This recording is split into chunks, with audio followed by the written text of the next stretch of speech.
You're listening to the Airline Pilot Guy Show. The view from our side of the cockpit door. WAPG, it's the Airline Pilot Guy. Airline Pilot Guy, episode 661. Yeah, he's up in the sky. It's the Airline Pilot Guy. Hello, you're listening to the Airline Pilot Guy Show, the view from our side of the cockpit door, with your host, Captain Jeff, broadcasting live from APG headquarters in Roswell, Georgia. Today's show is recorded on the week of April 28th, 2025. Yeah, he's up in the sky. It's the Airline Pilot Guy. It's your light and it's flying by. With the Airline Pilot Guy.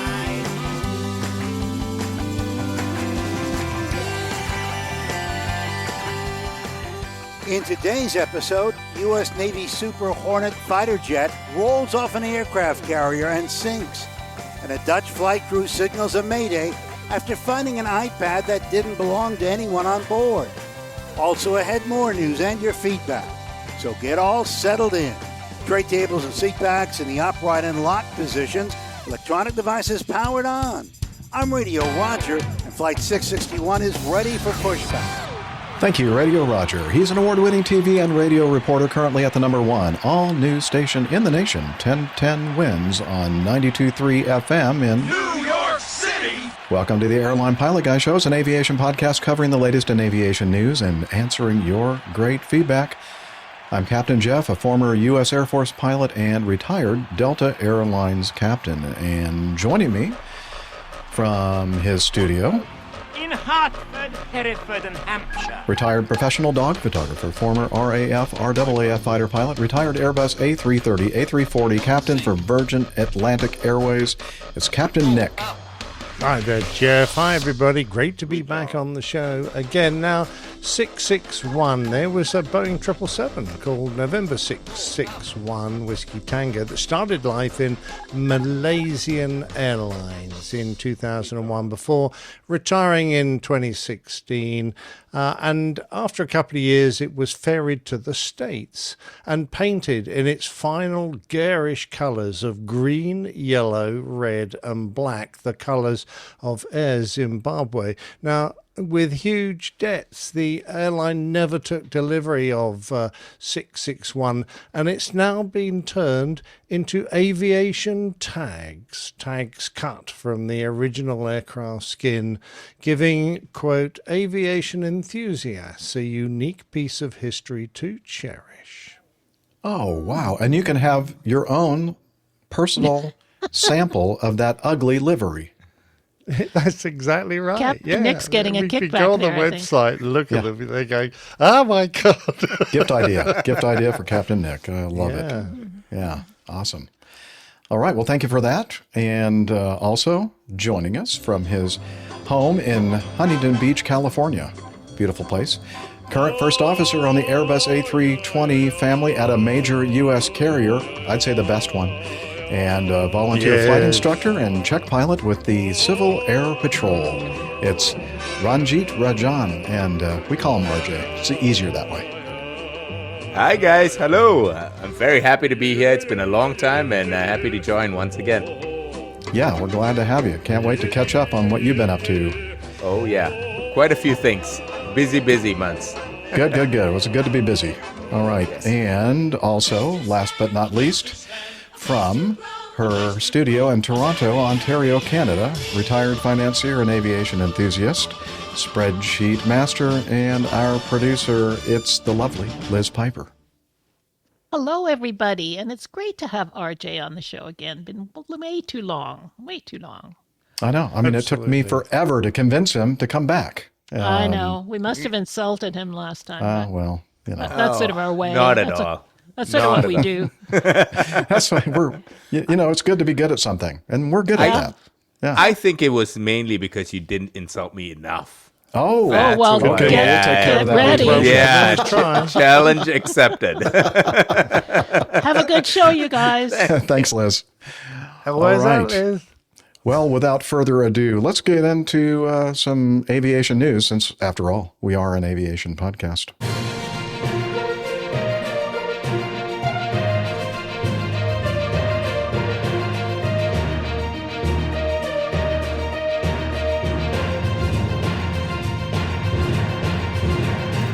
Stand by for news. All right. Thank you, Paul Harvey. We're going to start off with this in our news segment. It's from Aviation Herald.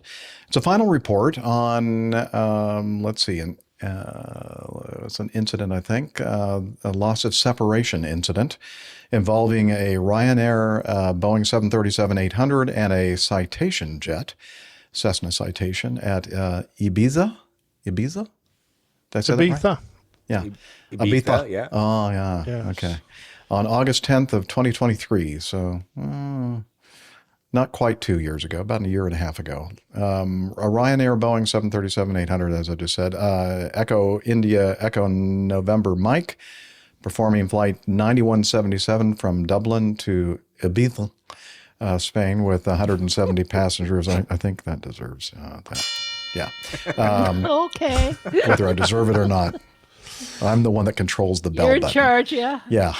Was descending towards, they had 170 passengers, 6 crew, descending towards flight level 150 towards that Spanish island, when a loss of separation occurred with a Cessna Citation business jet en route from Madrid to Palma, Mallorca. Palma de Mallorca, yeah. Just ring the bell when you don't know how to. Well, there's no ring the de bell. in there in my spelling. It just says Palma, Mallorca. Huh. We'll have to blame Simon on that one. Right. The reduced, the reduced to a minimum 500. Okay, I think the separation, I think there's a missing word. The separation reduced to a minimum of 500 feet vertical and 0.9 nautical miles horizontal, so just under a mile. The Ryanair received a TCAS resolution advisory. After the conflict was resolved, both aircraft continued to their destinations without further incident. On the 24th of April of this year, Spain's CIAIAC released their final report concluding the probable causes of the incident were the investigation has found that the incident was caused because the control surfaces, the air traffic control, I guess, did not take effective and timely action to prevent the in-flight loss of separation between the conflicting aircraft. Following factors are thought to have contributed to the incident. Well, did they or didn't they? Yeah, is this final or what? It doesn't sound like it's final to me, yeah. The incorrect analysis of the existing scenario in the GXX sector by Air Traffic Control Services when identifying potential conflicts between aircraft and when transferring the Heron aircraft to sector F1X. Heron was the bizjet, the Citation. The lack of monitoring the descent rate of the Heron aircraft by the Air Traffic Control Services, incorrectly assuming that it would set a descent rate in line with their expectations. A little bit more on that later, I think. Expectation bias for sure. The existing limitations in the software in which Ryanair has, I don't know what that is, has the STCA implemented. I don't know what that is either. I think that's the Ryanair is like the the guys that run the ATC. Oh, the people that run the Air Traffic Control Services, Ryanair. Okay. That's what that is. Okay. And prevented the STCA, and then something probably like the people that are actually doing the controlling from identifying the potential loss of separation between the aircraft earlier. So let's see. So basically, there was I think the Ryanair was coming in from the north and the business jet was coming in from the west. And there was another aircraft at the time in the same air traffic control sector as the Ryanair. And they were, closely watching their separation. They weren't giving the Ryanair flight a certain altitude until that other aircraft had vacated the altitude, et cetera. They were doing a great job with those two. However, for some reason or another, the business jet which was in a different sector, kind of got lost in the shuffle. They didn't really pay attention to that one. And that's the one that actually ended up being the conflict. I don't know really what else to say about this to make it even more interesting, because it's really not to me, actually. But I don't know. Maybe let's get some color commentary from Captain Nick. I'm sure he can spice it up a little bit. Well, I don't know if we're ever going to call this Spanish air traffic controllers the best in the world. But, I mean, I'd never really operated in there, so I'm only going by what other pilots have told me, that sometimes things can be a wee bit chaotic over there. Having said that, there's absolutely no reason why not. I'm sure they're well trained, and I'm sure they're very conscientious. But I think they released one of the aircraft either too early or too late. They weren't on in the right sectors, probably and they were on different frequencies. So the pilots didn't get a lot of news. But it just goes to show the value of what is now quite an old system, TCAS. Fantastic. I wonder how many lives have been saved over the decades by TCAS and the training that the pilots go through in order to ensure they follow its commands accurately. So at least a couple. Hats off to TCAS. Not giving any points to Spanish air traffic control, I'm afraid. And well done to Ryanair for being good boys and following their TCAS appropriately. So good job. Yeah. Ryanair, Spanish air traffic control. All right, that's our assessment. RJ, would you like to add anything else to that? That's about it. Yeah. Okay. That's the APG in-depth analysis. That is our in-depth analysis. Expert in-depth. Well, Liz, you didn't have to add that awful sound to your comment, which sounded kind of like a compliment. Listen to the podcast if you want to hear Liz's awful sound. Yeah, if you want to hear Liz's wonderful commentary, I guess you could call it. I think that sound should be added to the end of this episode, Definitely, yeah. Should be the show title. If only I could spell it. Yeah, we'll just have to. All right, moving along. Let's do another one from the Aviation Herald, Simon's wonderful website. I think we covered this originally. Did we? Let's see. I think, it sounds a little familiar. I don't know, but, it seems like every week we have an airplane bursting into fire during pushback. Anyway, this is a final report involving the Aviastar T204. It's a Tupolev Tu-204, registration 64032. They were performing a freight flight. Oh, who cares? Let's don't even cover it. It's a freight flight. Oh, I thought it was quite interesting the way the auction caught on fire, but... Oh, wait a minute. Oh, man, you just... Oh, sorry, did I reveal? Spoiler alert. Sorry. Yeah. Okay, they were performing flight, or they're trying to perform freight flight 6534 from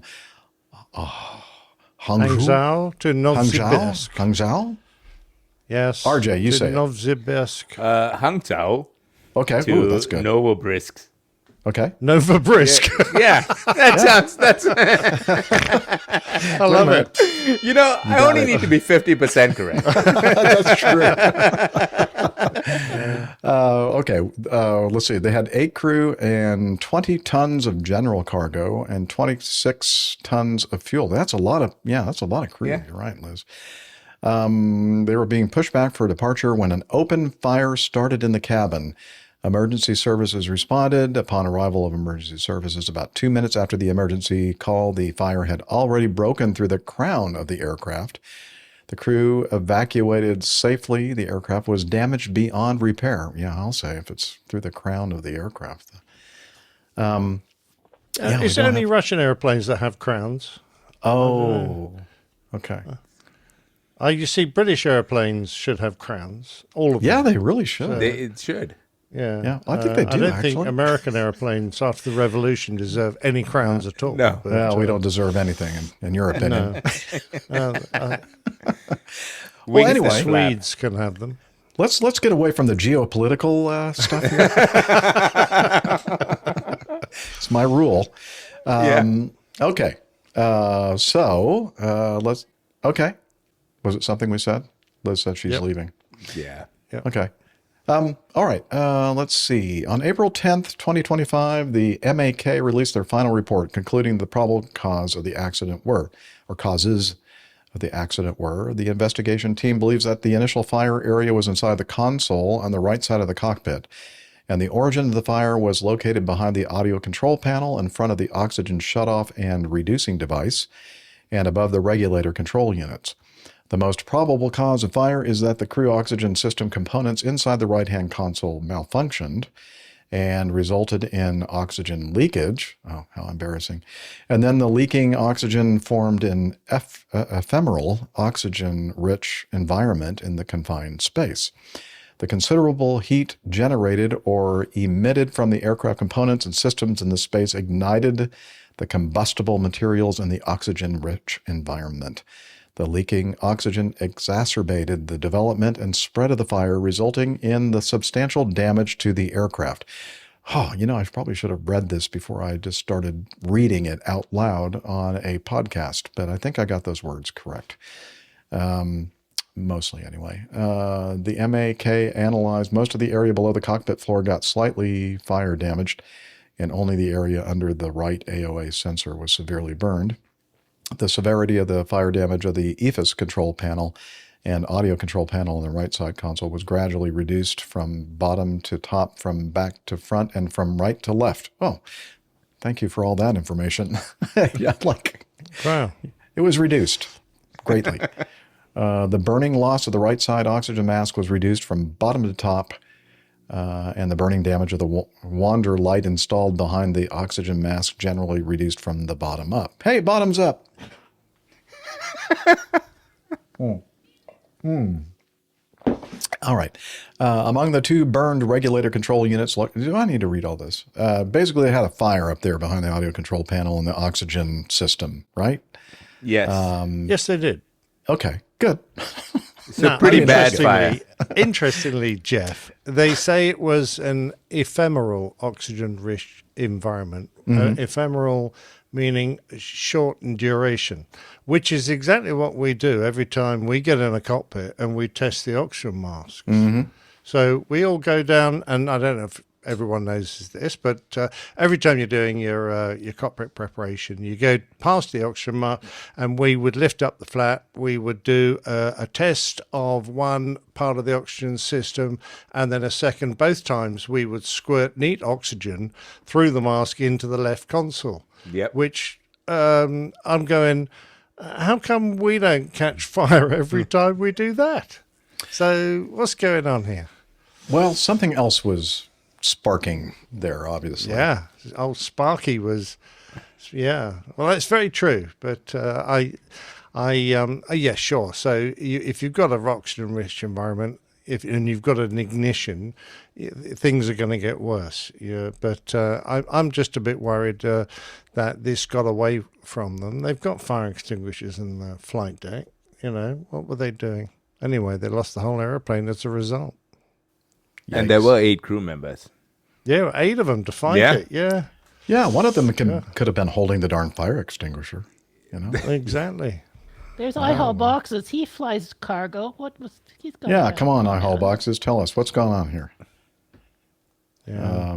He's still confused. He thought that we were starting at 2100Z. We changed that. Should we tell him that we changed it because we thought it would confuse him so much he wouldn't show up? By the way, I would point out that perhaps part of the reason is the fact that the fire was in the region of the cockpit portable fire extinguisher bottle. So perhaps they were a bit reluctant to go grab that particular bottle. But that's unfortunate. Yes, exactly. But they should have had some more elsewhere on the airplane, I'm sure. You would think so, yeah. Yes. But as RJ is saying, it was quite a substantial fire damage situation. I mean, the airplane was just basically kind of went in, broke in half. It was just tasted, after the wing. And Jeff, do you know how the fire burned? Was it from top to bottom, left to right? Well, I'm thinking that it was top to bottom, right to left, and then left to right. I see. I could be wrong. It really depends on where you're standing. Right. In relation. Right. Yeah. We'll have some pics in the what do you call them again? Show notes. You can see this badly damaged aircraft. But wow. Perfect. Oh well. Yeah. All right. I I guess that's about all we can really say about that. We can go from top to bottom on the next item there. Top to bottom? Okay, we'll give that a shot. Let's see. This was sent. Coming up here, Jeff. It's a video. Thank you. Okay. We do have, this was sent in by both Radio Roger and Triple H, he calls himself, Hank Humphrey. And hang on a minute. There's another H required in there. Yeah. If your name's Hank Humphrey, you're only double H. I'm sorry. The Holy Hank Humphrey, I think. Holy. I think there are two H's in the word Humphrey, I believe. Oh, that's true. He, well, maybe not. No, I guess there's a PH in there. I don't know. He's sent us feedback in the past and explained the whole Triple H thing. Did. We have subsequently forgotten. Sorry, Hank. Yeah, we do our best. But, as RJ likes to remind us, we always shoot for 50%, and usually we attain it. In this case, we got about 67.777%. Oh, right. So it's above. Yeah? Yeah, above, for sure. Above. All right. Perfect. This is from, I wouldn't say perfect, but close enough, from the Huffington Post. Let's see. At least 6 members of... Okay, something happened. 2 airplanes bumped wings at DCA, Reagan National Airport. At least 6 members of Congress were on board a passenger jet whose wing was clipped by another plane as it awaited takeoff at DC's Ronald Reagan Washington National Airport. Representatives Grace Meng, Josh Gottheimer, Nick LaLota, who we'll hear from shortly in the video, Richie Torres, and Gregory Meeks all shared on social media that they were on board the flight that got sideswiped. Meng told the New York Times that Representative Adriano Espaillat, they were also on board, and Meeks indicated there was one more member of Congress seated. I mean, were there any other people on board this thing other than Congress people? None that counted. Yeah. Okay. Which is why most of these incidents never get to our attention, because there are no congressmen on board. Now, I thought that they were supposed to keep their mouths shut because if they complain too much about the safety issues at DCA, they'll shut down that airport, and then it's going to be very inconvenient for them to get in and out of Washington. Good point. Good, well made. Apparently, they didn't get the memo. Yeah, exactly. I was just going to say the same thing. Okay. Let's see. Hi, everyone. I'm okay. According to Representative Meng, everyone on the flight's okay. They're fixing the wing now. Everyone's safe. They tried to kill all the Congress people, but they missed us. No, she did not say that. Okay, so why don't I play a little video then, huh? Okay, pop that up there, Liz. Let me know. You're good? All right, let's see if this plays. Now, we know that several members of Congress were on board the plane, and I had a chance right afterward, really a short time ago, to speak with one of them very briefly before they boarded another plane. Congressman Nick LaLota, thank you so much for taking the time to join us here. I appreciate it. Hey, good to be on with you. All right, so first off, can you kind of walk me through what happened overall, what you saw, what you heard, all of it? Yeah, while stationary on a passenger plane, a small commuter plane, maybe 3 or 4 rows in first class, about 20 in the main cabin, so maybe a maximum capacity of about 80 or 90 passengers altogether. A small commuter plane going from DCA to JFK. We were stationary on the runway in DC, waiting for 5 or 6 minutes while stationary to be next in line to then ultimately take off for JFK. We got bumped. We got clipped on our right wing. I was seated, I think, in row 12. And when I looked, I heard the big sound, feel like a small boom or something like that. But then I looked outside the window and I saw another plane about the same size passing us by on the right-hand side. And our wing was flapping a little bit. So it was apparent that our wing got clipped. What was the reaction from the captain, flight attendants, other passengers? Can you kind of break that down for me? Yeah, at first, folks didn't know what was going on. They heard the sound. Thankfully, the fuselage really didn't shake or anything like that. But folks were curious as to what the sound was. And when we heard the captain sobbing from the cockpit. Looked at the same right side windows that I did and saw that wing flapping. It was apparent that it was our wing that got hit by another plane who was passing us on the right. The crew, the captain, kept us in place there for maybe it felt like 30 or so minutes until the FAA gave us some more precise instructions, and then they brought us back to the gate where they're doing an inspection on the plane right now. And we're talking about another issue with an aircraft. There's obviously been several of them over the past several months, but also another incident at Reagan. So what do you make of all of that? What are your thoughts? Yeah, so in Congress is taking a look at this, and there were 6 members of Congress on this small plane. So we each had a front row seat to this incident. Some of the prior ones, policies and procedures and personnel are being analyzed as to how those terrible mishaps happened. This one feels a little bit different. Obviously, the consequences were not as dire. Everybody is safe. I don't think anybody's hurt or whatnot on either plane. I understand the other plane was going to Charleston, and it was about the same size. Thankfully, no injuries apparently were sustained. And I'm not an expert in this field, but it felt like to me that it was probably just the other pilot's discretion of passing us too closely or maybe too quickly. So I don't know that this is going to be necessarily blamed on process or procedure or staffing, but we'll see where the investigations take us. And that 6 members of Congress were on this plane. I suspect that folks are going to drill down pretty precisely on this. And my last question here, because I know you do have to go, does this concern you to fly in any way after having a situation like this? Yes. No, I don't think that in this particular incident, my safety was at risk. Perhaps the other pilot was a little too aggressive in his overtaking of us, but at no time did I feel like my safety was at jeopardy. So I remain confident. I'll be back on a plane here real soon again, flying in and out of DCA. All right, Congressman, thank you so much for joining us here. We're glad you're okay. Anything you want to add? No. That's where we're going to stop that clip, and we're going to get us back on screen there. And we, okay. So I'm glad that they had a chance to interview the congressman there. And, I think that it was actually surprisingly, very accurate idea of what transpired here, why this incident occurred, and the fact that they didn't go like bananas about the recent changes in several of the federal agencies here in the U.S. as far as staffing and such. They've made it so clear so many times that they're not cutting people that are in safety sensitive positions like air traffic controllers and everything else. And so I thought he had a very level-headed analysis of this whole thing. But what I'd like to say is that when I started flying for Delta back in the early 90s, actually late 80s, early 90s, one of the places that I went to quite often was DCA.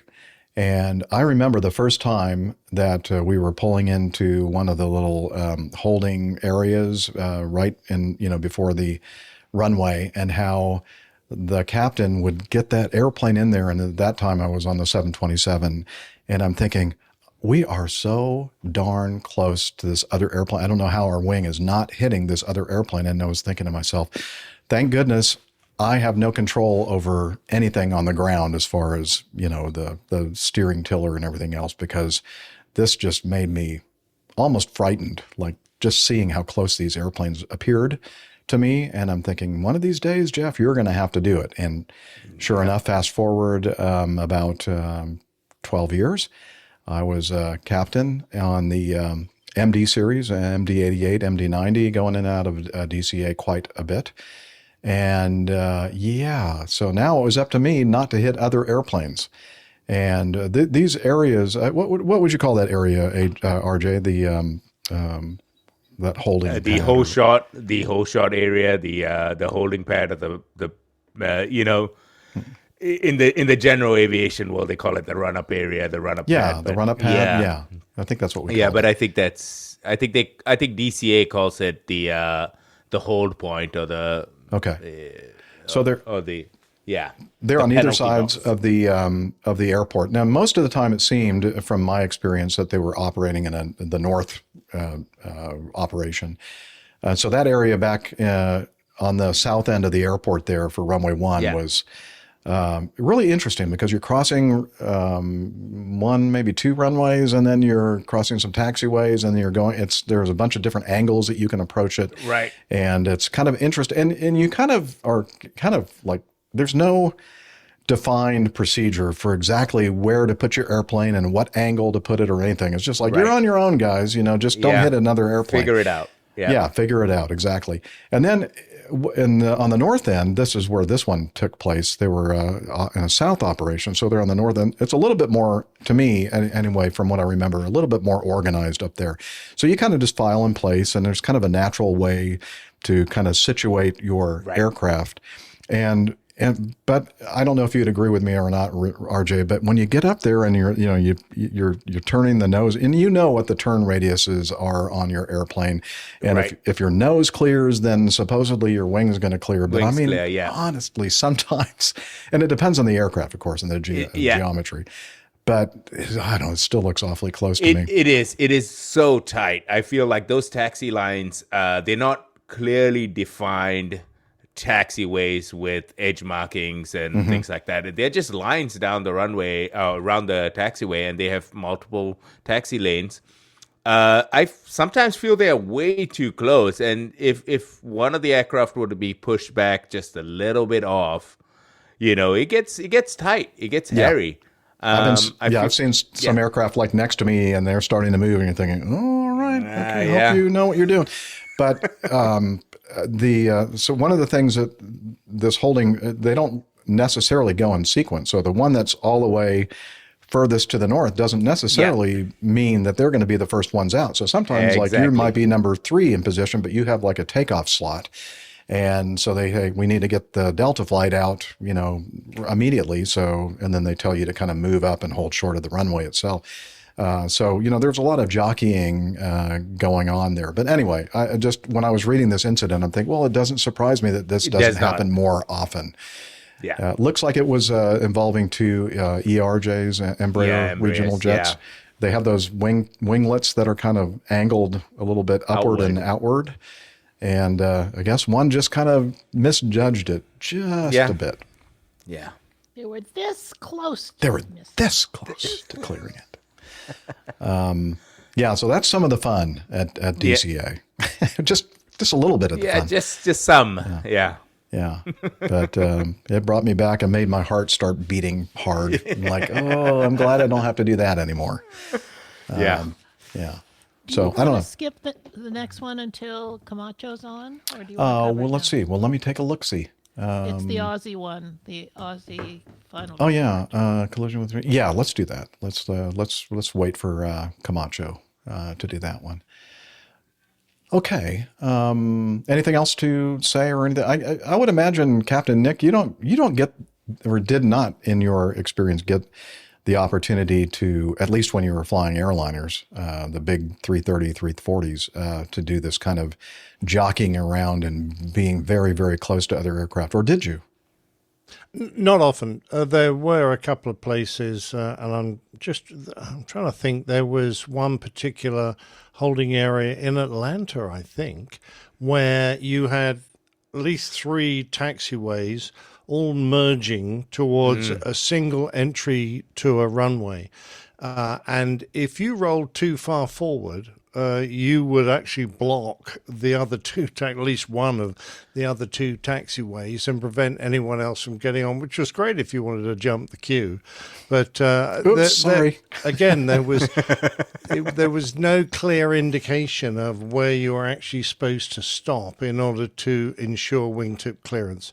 And we all know how hard it is to judge where your wingtips are. You can't really see them, and even if you can, it's with parallax, it's very hard to work out where your wingtip's going to be as you taxi and turn. So, I really think that ground markings should be, updated to account for this, and that a proper procedure should be installed in these places where the risk is obviously high, because it's damned expensive, and let alone the inconvenience to all the congressmen who want to get where they're going. Oh yeah. That's the biggest hurdle here, right. These congressmen. That's the whole point of the story. That's why we're covering it. Exactly. There's no aviation angle to any of this. Hey, so RJ, I don't know if you've ever had a chance to fly into or out of Atlanta. Do you know what Captain Nick was? I have once or twice. I have gone into Atlanta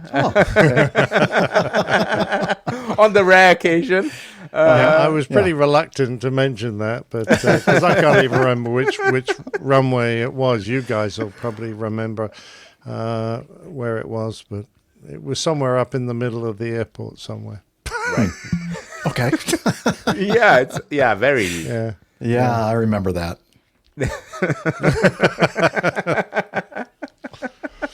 I don't know. Who was that talking to me in the background? I don't remember who that is. Okay. Moving right along. Very good. Moving right along. I love it. Let's do, I guess. Follow up on a story. Oh, yeah. Okay. Not really much on this one, but we'll just do it because it's an update. So we covered this when it happened or shortly after it happened. They found a couple of bodies in the wheel well of a JetBlue plane at Fort Lauderdale? Yeah. And so they found 2 dead humans, and they determined that they were from was it Haiti that they got on the aircraft, or Dominican Republic, maybe. Yeah, I think it was the Dominican Republic. Okay. Oh, I see it. Okay. Florida investigators identified a pair of teenagers whose bodies were found in an airline's landing gear after a New York City to Florida flight in January. It took the use of extensive DNA testing for detectives to name, we don't need to name them, according to the Broward County, Florida Sheriff's Office. Both teens were from the Dominican Republic there. Okay, you're right. And their bodies were found late January 6th after JetBlue flight 1801 had landed at Fort Lauderdale Hollywood International Airport. So. But remember, you guys determined that the plane had flown a lot of legs. Like it wasn't. They probably didn't get on in New York. They'd gone on and then it had flown to Salt Lake or something. And yeah, I think you're right, Liz. They got on in the Dominican Republic. That was the first flight early in the morning. I think it went into New York. And then they went from New York to probably Salt Lake City. I think you're right about that. And then back. And then so by the end of the day in the evening, much later in the day, when they finally made it down from New York to Fort Lauderdale, is when they made the discovery. So they were in there. However, they positioned themselves. It was they managed to stay in that area. So, yeah, very sad.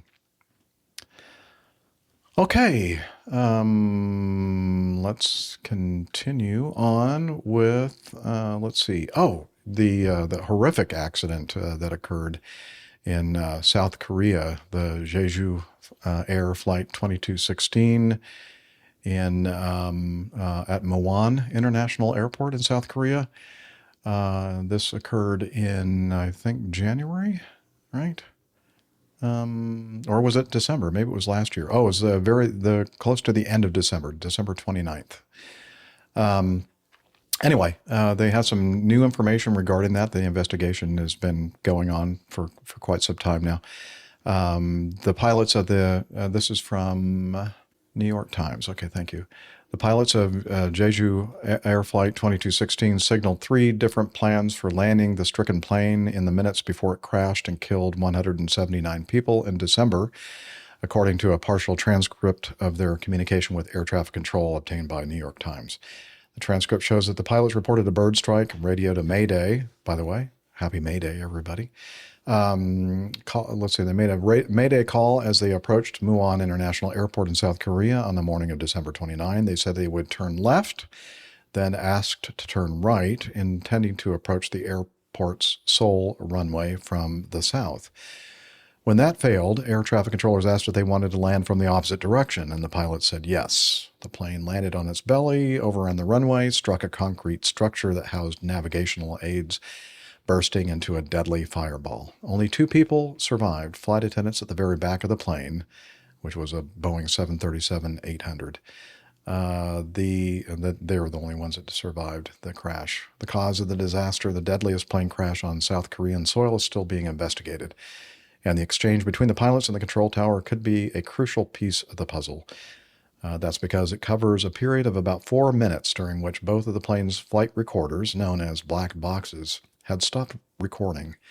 The transcript includes no information about the state of the jet's 2 engines or its electrical supply.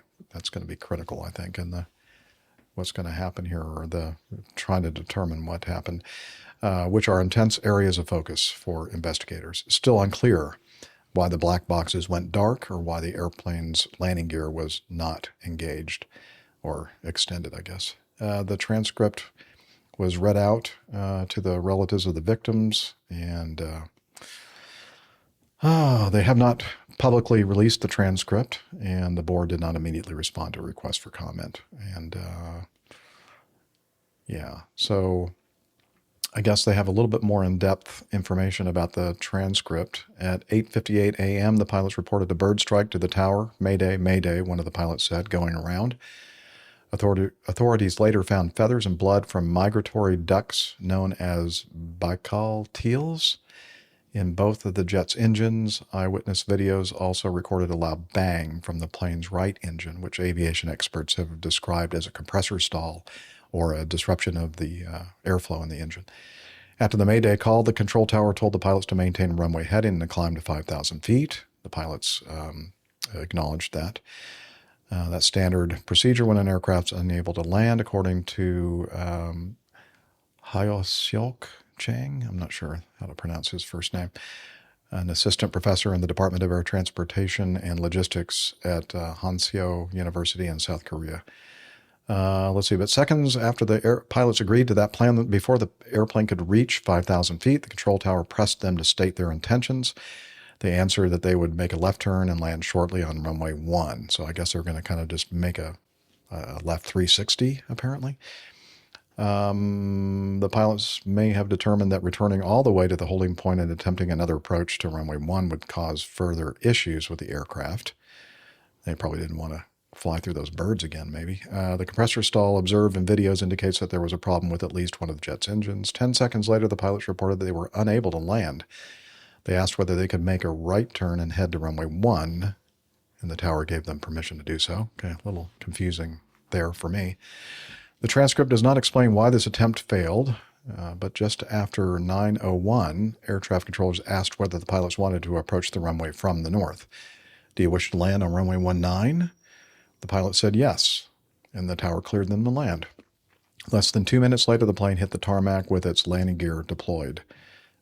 Without its landing gear deployed. It skidded past the end of the runway, slammed into the concrete structure, burst into flames. It's not clear what the air traffic controllers or the pilots knew about the concrete structure, which housed what is known as an instrument landing system. Under international safety standards, such structures are supposed to be built to collapse on impact, but this one was not. Okay, well, they were probably not thinking that they were going to end up that far beyond the end of this runway. I'm thinking, that's probably why they weren't, discussing the concrete structure of the localizer array. Any points to be made from either of you two gentlemen regarding this transcript? I suspect that they had issues with both engines, and I suspect that it was taking them a little while to analyze exactly the situation they were in. And when they realized how dire it was, they probably then tried to just make the easiest bit of tarmac they could. So without a map in my head and, some indication of the aircraft's position, it's very hard to say what was the best approach to make. But quite honestly, they got the airplane onto the runway, which I think, if you've lost all power, certainly looks like the fact that they lost a lot of electrics, which killed their voice recorder and their data recorders. They were in a pretty dire situation. They did a pretty good job, perhaps even getting it to a runway. And in 9 times out of 10, if you overrun a runway, you're going to go into what is usually a semi-prepared overrun strip. No one expects there to be a damn concrete barrier there, which is, after all, only holding a bunch of aerials. It's not holding something absolutely vital that you can't run into. It's not just the terminal or anything. Yeah. So I believe that the Koreans are having a look at fixing all their airports, because this isn't the only one that has this kind of a concrete structure in a completely inappropriate position. So you go to most airports and you'll find that all the runway lights and all the aerials are semi-frangible, so they're designed to break on impact if an aircraft overruns the runway. And that's what was supposed to be the situation in South Korea. There's no reason why they shouldn't have been able to do that, but I suspect that they built it, no one bothered to worry about it then, and they've carried on with it ever since. Well, I mean, had they had the landing gear deployed and had braking, even without power, they would have had some sort of braking or emergency braking. Acceleration, Yeah, so I would imagine that in that situation that they would have been able to stop before the end of the runway. It wasn't a super short runway, so they probably, that was the last thing on their minds, I think, that they were going to be encountering that berm with the... I don't know how long it takes to get the gear down on an emergency system on the 737. I'm assuming it's relatively simple. Certainly is on the Airbus. Yep. But I don't know about the Boeing, I'm afraid. That Boeing 737, from what I recall, doesn't even have main gear doors. It's like when the main gear comes up, there are no. You can see the gear itself in the wells. In the wells, that's true. So I would imagine that it's a pretty quick gravity backup or deployment system. I'm hoping that the investigators will be able to determine why maybe they were just so busy and focused so much on getting the airplane on the ground that they maybe forgot to put the gear down. I don't know. Weird. That's possible. Didn't Dana used to fly the 73 for a while? Yeah, he did. Yeah. He Perhaps did. He's got some insight. Yeah. We'll have to ask him. Yes. All right. Very good. Well, not really, but we're going to continue then with this from Politico.com, a premier aviation reporting service. The U.S. Don't Navy... let the name fool you. Yeah, don't let the name fool you. U.S. Navy fighter jet falls overboard while avoiding Houthi attack. Let's see. I have a nice little picture of an FA-18 coming in for a trap on an aircraft carrier, the Harry S. Truman aircraft carrier in the Mediterranean Sea in May of 2018. Very cool. Okay, a Navy fighter jet fell overboard Monday. Overboard! When the USS Harry S. Truman aircraft carrier veered to avoid fire from the Houthis, according to two defense officials. Houthi fighters in Yemen have attacked commercial and military shipping in the waterway for the past 2 years. One sailor was injured in the mishap, which included the loss of a vehicle used to tow the aircraft across the deck. The plane and the truck sank. They were connected, according to the officials who were granted anonymity. Anonymity. Thank you. I don't know why I always have trouble with that word. Anonymity. Anonymity. To speak about the attack. The FA-18E was actively under tow in the hangar bay when the move crew lost control of the aircraft, the Navy said in the statement. Sailors towing the aircraft took immediate action to move clear of the aircraft before it fell overboard. Run away! An investigation is underway. And I have a little clip from one of the YouTube channels I follow. This dude his name is Ward Carroll. He's a veteran F-14 Tomcat radar intercept officer. He's a writer and a military commentator and a YouTuber. And we're going to play his video if you're ready, Les. Okay, let's do it.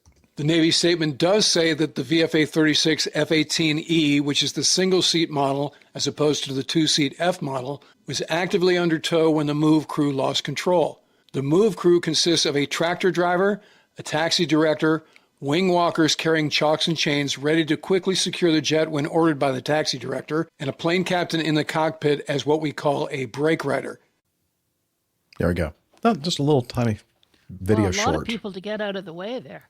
Yeah, but that kind of gives you an idea of the team involved in moving these things around. And when an aircraft carrier makes a sudden maneuver like that, you gotta be on your toes, I guess. Let's see. The U.S. Central Command has conducted more than 800 airstrikes against the group as part of Operation Rough Rider. That's the largest American air campaign since the operation against ISIS, which targeted the terrorist group in Syria and Iraq a few years back. The recent strikes have killed hundreds of Houthi fighters and numerous Houthi leaders, including senior Houthi missile and drone officials, according to a statement from CENTCOM, Central Command, which has said it is specifically targeting Houthi commanders who control the group's drone forces. The operation has degraded Houthi capabilities, including reducing ballistic missile launches by 69% this year compared with 2024. According to the statement, launches of one-way attack drones have decreased by 55%. I guess those are kamikaze drones, huh? The open-ended U.S. campaign is part of a wider push to increase pressure on Iran, which continues to provide support to the Houthis in the form of drones, ballistic missiles, and small arms. This carrier, incidentally, was involved in another incident this year when it collided with a merchant ship near the Suez Canal, leading to the firing of its commander. Oops. The Pentagon also has dispatched at least 6 B-2 bombers to Diego Garcia, which is out in the middle of the Indian Ocean, in the British overseas or oceanic territories, I think, something like that, in the Indian Ocean in recent weeks, a move that puts them in range of Iran. All right. Time to get to know you. Yeah, let's get to know each other, and for that, I'm going to play this as soon as I can find it. Here we go. Getting to know us. It's a segment where we get together and determine and learn about what... Share, yeah. What show and tell what we have all been up to since last appearing on the Airline Pilot Guy show. And we're going to start with somebody who has been the longest since his appearance, or appearing, on the show, and we've missed you, RJ, but you've been a very busy person, so tell us what you've been up to. I have. I'm very happy to be back, but I've been early part of this year. I went back to Singapore to see my family, see the nieces, how they've grown in a year.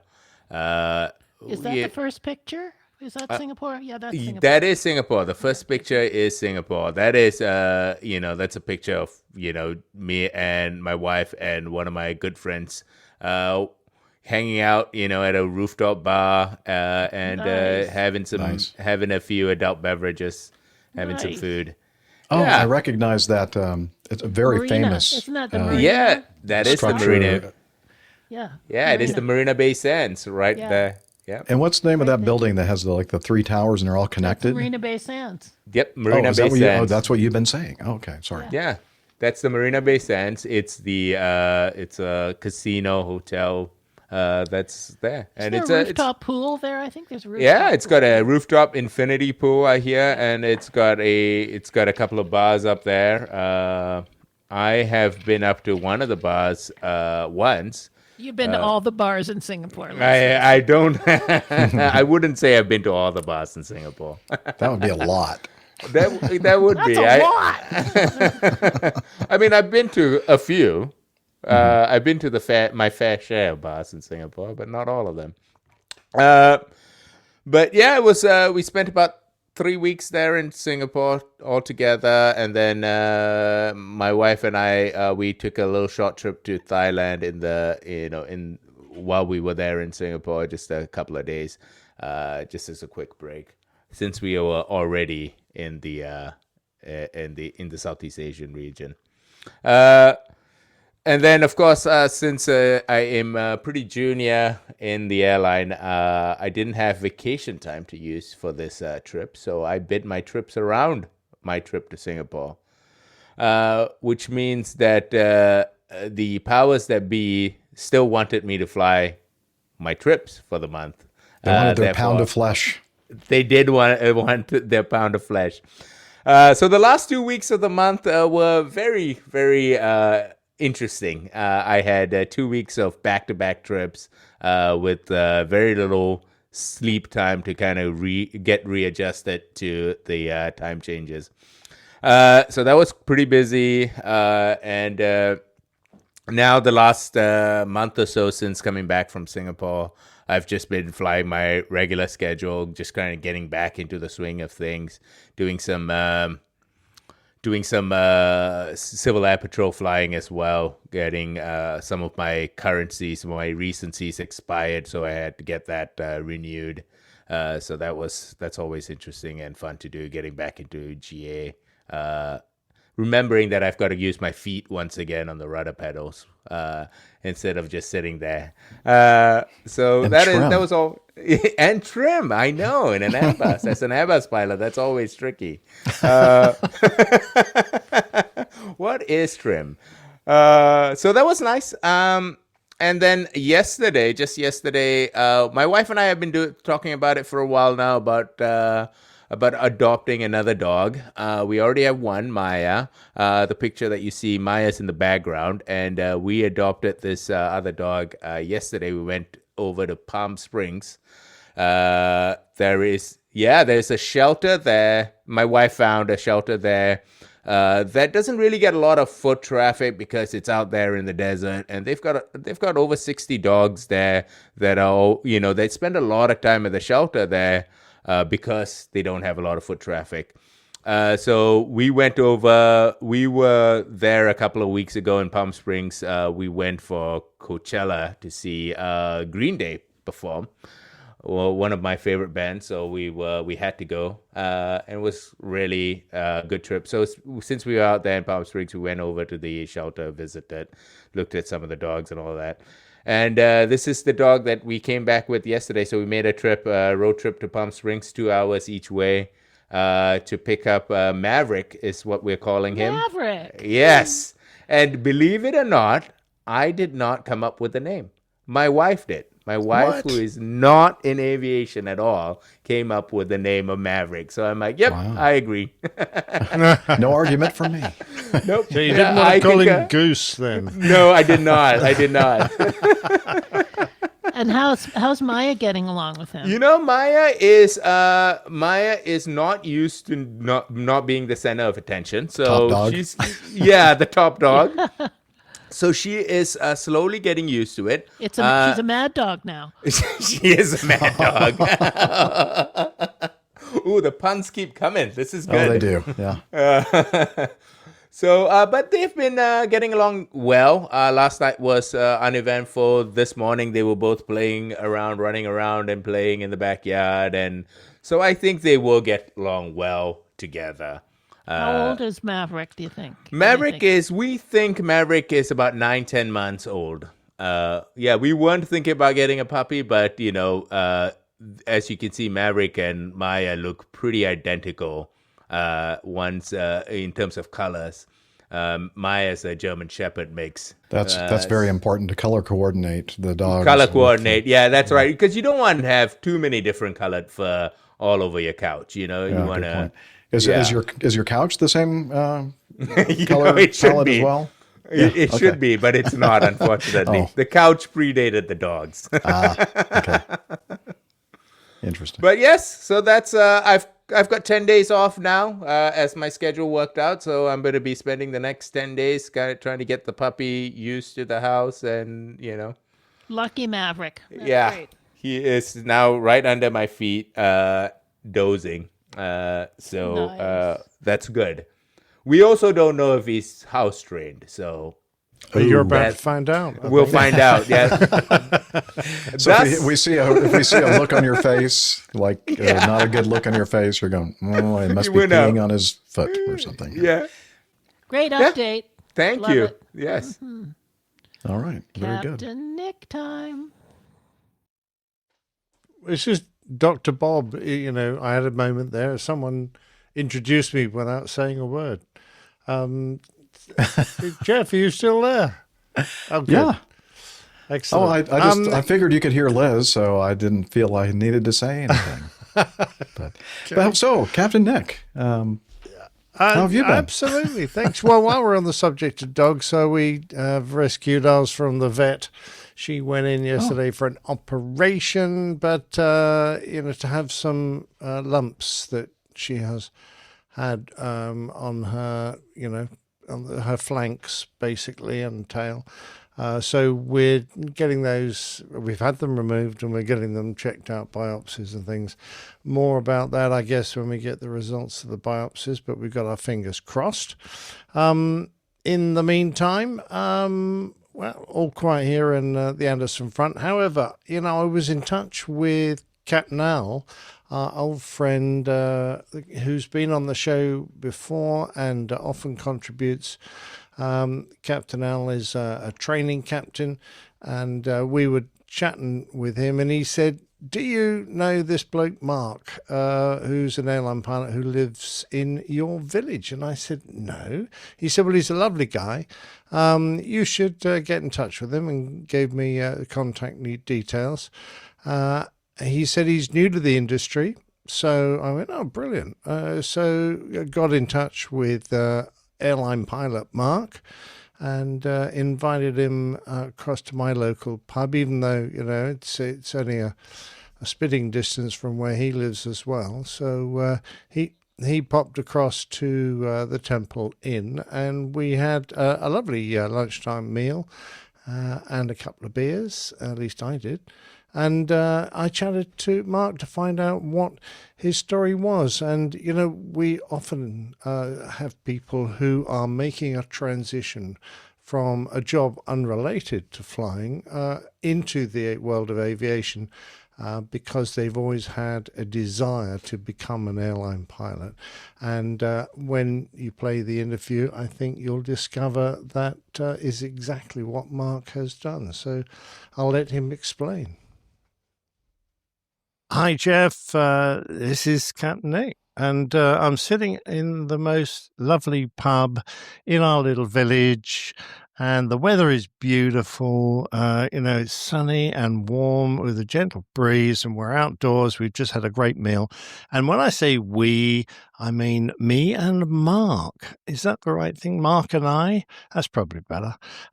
Anyway, Mark, I have discovered, lives in my village, and he is another airline pilot. And we're few and far between, despite the fact that we're, in an ideal spot for airline pilots to grow up.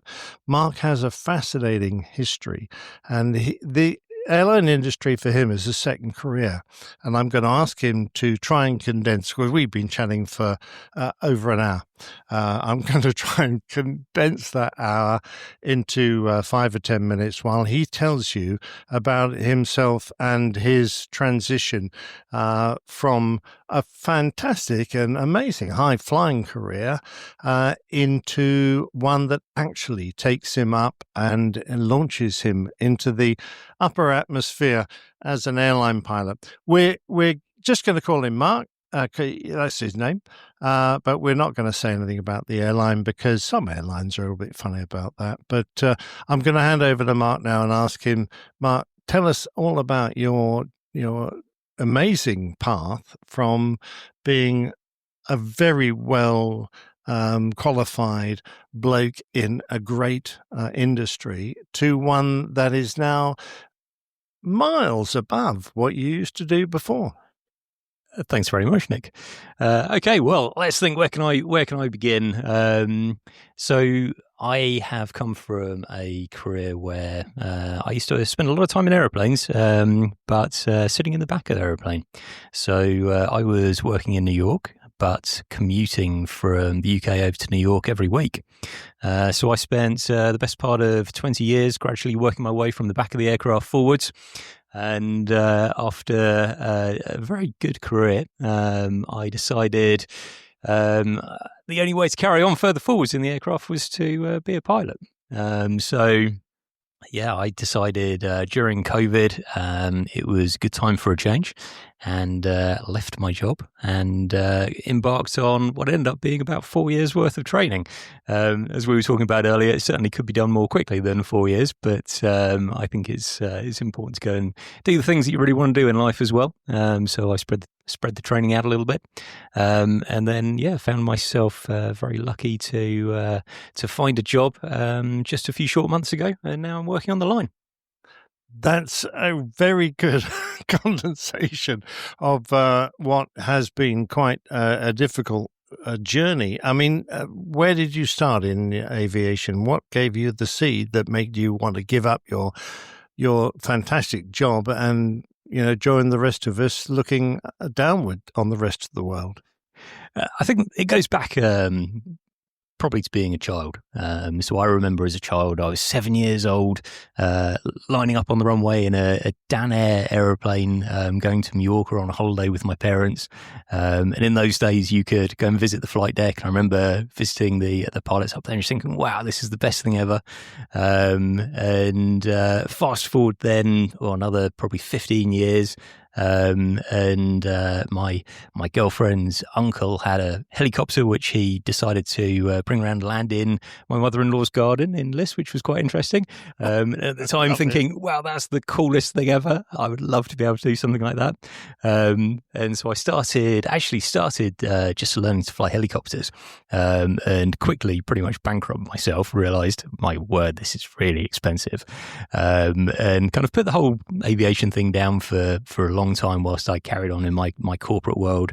And then when I was about 40 years old, I thought, right, I'm going to go and get myself a PPL. So I went down to Goodwood, started doing a PPL out down there, really, really enjoyed it. And from there thought, well, actually, I wonder if I could turn this into a career. And years ago when I'd been a teenager, I tried to see if I could go into flying. My eyesight wasn't good enough. Back then, I was short-sighted, and you couldn't get a medical with that level of correction.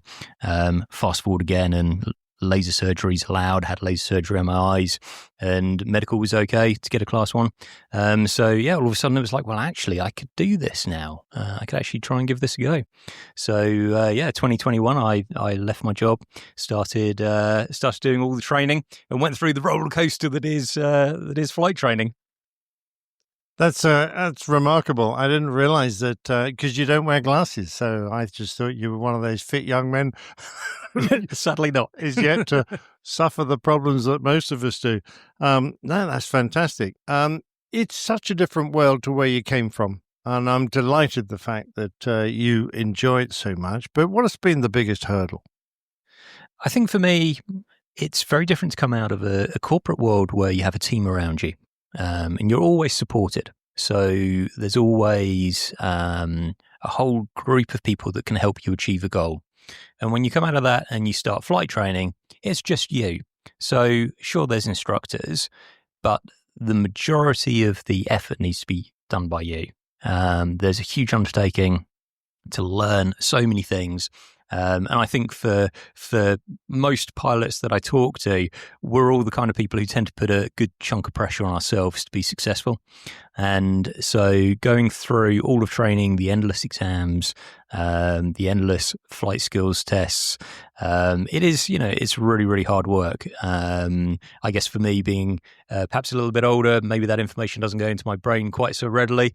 So it takes me a little bit longer to sit there and revise everything. I think probably the hardest part is just keeping up that discipline of really working at something and doing that for what ends up being a couple of years before you actually, crack the whole thing and have yourself a license that allows you to step into an airliner. Yeah, I realized that you say you'd taken 4 years to do this, so you've done it at a sort of a bit of a relaxed pace, but not really when it comes down to it, because there's nothing relaxed about trying to do a commercial and then an ATPL. I presume you've got a ATPL, you've done all those exams, you type ratings, and then the pressure that your own airline has put you under in order to work for them. Yeah, I mean, I'm no stranger to, I guess, pressure from a work perspective. But yeah, as I said, this is a little different because you are entirely reliant on yourself to succeed. So, I mean, I would say having finished the part of the training where you're effectively on your own, I went through a modular route to training to then working for an airline. Now, obviously, once you start working for the airline, there is a wider support network there. However, there is more pressure because you are being tested day in, day out, and there is that requirement. You just can't have a bad day. You have to have all good days perpetually for months. Yes, it's certainly challenging. But the reward is having got through that now and now being on the line. I get to enjoy actually being able to absorb the experience, and it's just fantastic. The other morning I was flying early morning departure out of London, and you can look back across the sun rising over London. It's just like, wow, this is incredible compared to my old job where I was sat in front of a computer screen for the best part of 14 hours a day. This is just incredible. I love it. It's always wonderful to speak to people who've made this transition, because we have a lot of listeners who I think many want to, very few attempt it, and not everyone succeeds. We often get people who need that little bit of inspiration in their lives to either make the step or just to keep on going because they are struggling a little bit. And we all know how hard that can be at times. And yeah, you've finally got onto the line. You've done all your training, and you're now flying with, just run-of-the-mill captains. Is that different? I think everybody I've flown with so far since getting onto the line has an incredibly good attitude to A, understanding that I'm still new, and B, wanting to help provide kind of their experience and their insights. So outside of the training environment, some of that pressure is off. It's been replaced by a different pressure, which is obviously now you don't have that safety net there. You have the captain sat next to you, but you don't have a line training captain per se. They're not expecting you to make a mistake. And so it's a different kind of flying, but something that I'm really enjoying. It's a little bit more relaxed, but that gives you then the capacity to really, really see more of what's going on, to absorb more of the SA around you. And I found, as we were talking about earlier, I was getting to a point with the line training where I felt like I was sort of starting to plateau a little bit in terms of that steep curve was shallow. There wasn't the same kind of learning at the end of the week where you think, wow, I've learned tons this week. It was starting to be like, well, I've been doing more and more of the same sort of thing this week. Whereas now I'm on the line, that curve has shot up again because it's coming at it from a different experience level now. And just, as I said, being able to absorb rather than having information sort of thrown at you. Now, you're an Airbus pilot. How do you enjoy the Airbus? I love the Airbus. I absolutely love the Airbus. Coming from a world of computers in my prior career, I really love the Airbus. It's a fantastic aircraft, very comfortable, very, I would say, intuitive to fly. It's the kind of thing that I think you can quickly get to grips with, although it takes a long time to really master. There's a lot of systems there. I absolutely love systems. I love learning about systems. I love to really get into the detail of what's going on kind of behind the scenes in an aircraft. And there's so many systems on an aircraft, on an Airbus that you can learn. It's just fantastic. Yeah, I have to agree.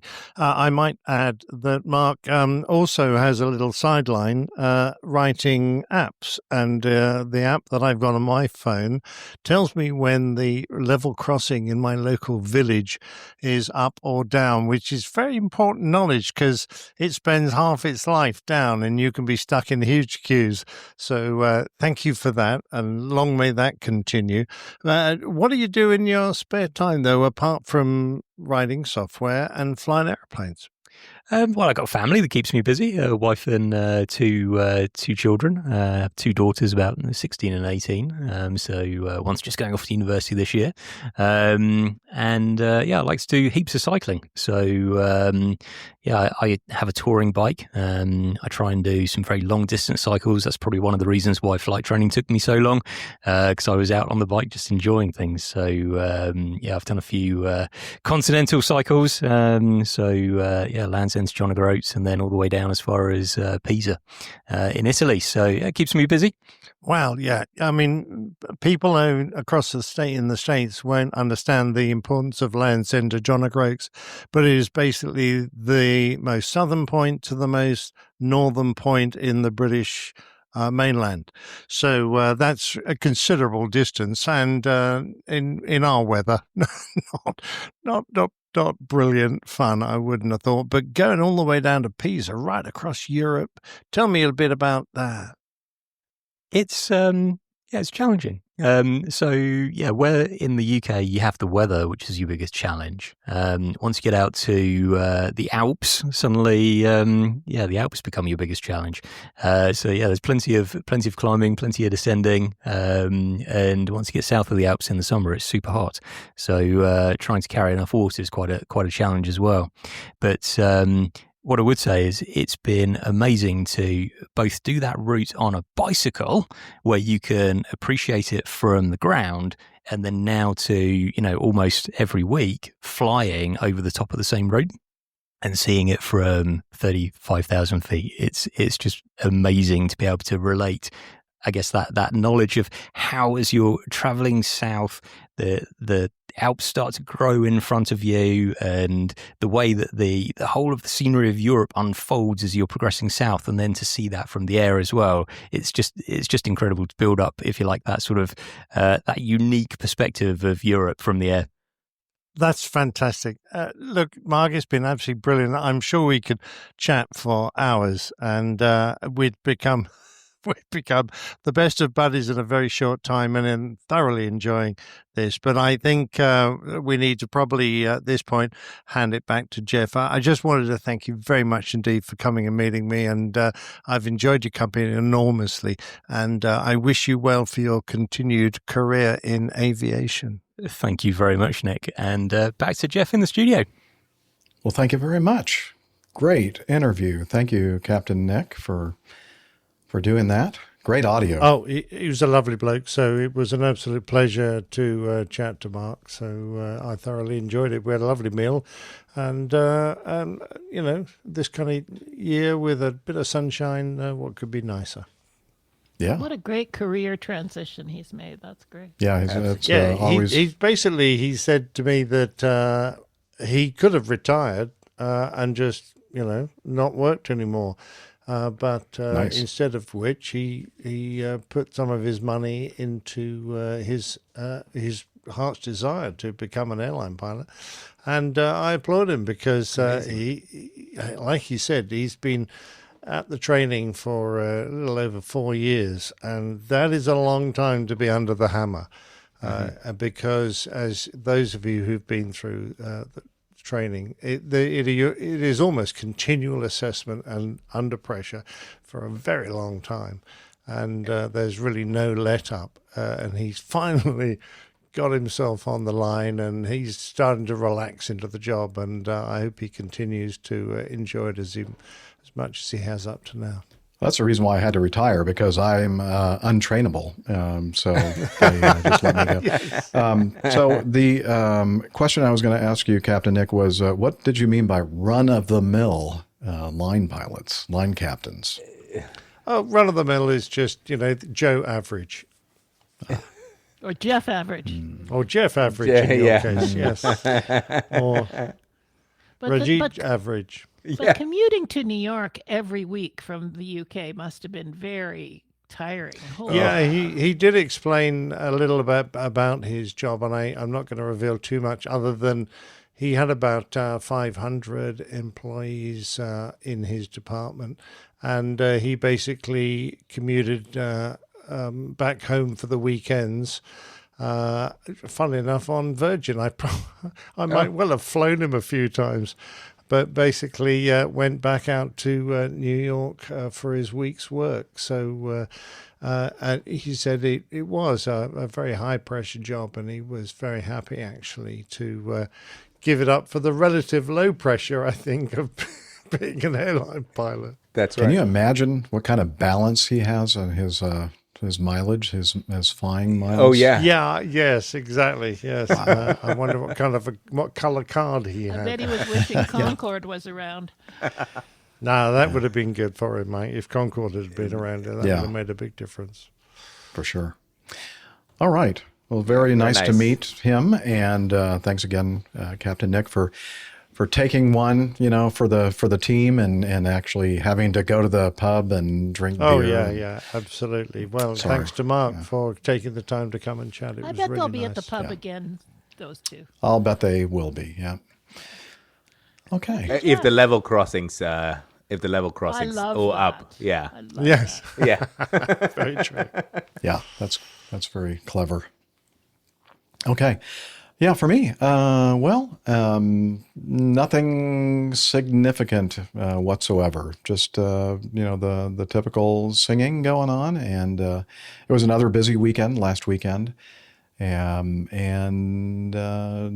sort of going to be another busy weekend for me this upcoming weekend. There's some First Communions services or masses on Saturday, in addition to the normal vigil mass that I sing at. I ended that sentence with a preposition. Sorry about that.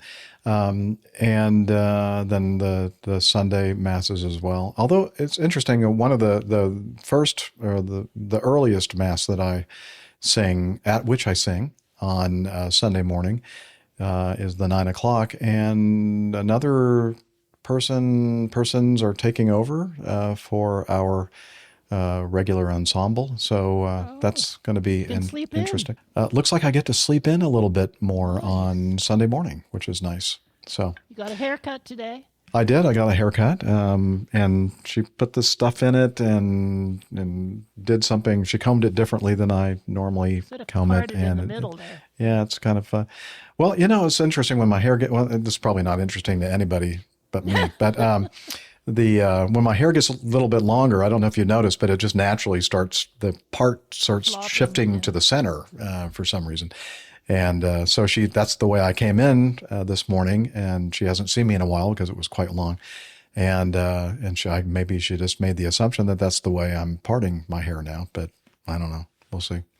We'll see what happens when I do it myself, and I don't have somebody, drying and styling my hair for me every morning. That would be nice. But, you should just go back there every morning. Yeah, well, I could do that, although I'd run out of my retirement savings pretty quickly, I think. Yeah, very quickly, very quickly. Does she trim your mustache as well? She actually looked at my mustache and said, "Oh, it looks good. I can't do anything to help that." But she did, she cut my eyebrows and, I Boxes likes it. Thank you. He likes it. Oh, yeah. Here, let me give you the full... Yeah. Oh, you flattened the middle now. Yeah, you did. The headphones have. Yeah, the headphones. I do have headphone hair. Yeah, that's for sure. But anyway, I tell you back what, to the hairdresser then. When I look at you head on there, Jeff, it reminds me of a bank of fog and a mad dog's just gone through to land. Cut through the fog. And that's exactly the look I'm going for. Would you call it a fog cutter?